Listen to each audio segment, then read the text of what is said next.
Hi guys, and welcome to another lesson, another basic grammar course that we've been taking on my channel. This is Learn English with Ruth and my name is Ruth. So we've been talking about adverbs, and we said that adverbs are words that give meaning to a verb, an adjective, or another adverb in a sentence, or while we write or while we speak. And also we looked at the types of adverbs. We've looked at adverb of manner, now we're looking at adverb of time. And it simply answers the question when something is happening, when something happened, or when something will happen. Now, such adverbs, very important for you to note, the such adverbs come at the beginning of the sentence or at the end of the sentence. For example, we have, before I arrived, she left. Before I arrived, she left. So we have this at the beginning of a sentence. Another example is, he will visit you tonight or tomorrow.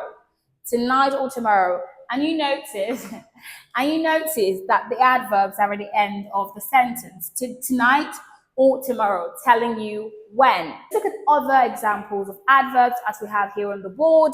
We have today, now, yesterday, soon, often, tomorrow, seldom, ago, yes, last year, yes. So many times I notice that people say, for these words, I hear often.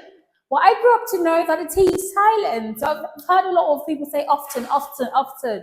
But the T is silent, isn't it? So it's often, not often. Okay, this is a lesson on adverb of time. In the next lesson, we're going to look at another kind of adverb.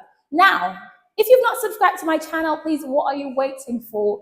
Subscribe to my channel so that you don't miss a basic English grammar course that's ongoing right now, and also every other course and every other lesson I'm going to be hosting on this channel. Thank you so much for watching. I'm Ruth, and I will see you in the next lesson. Bye, guys.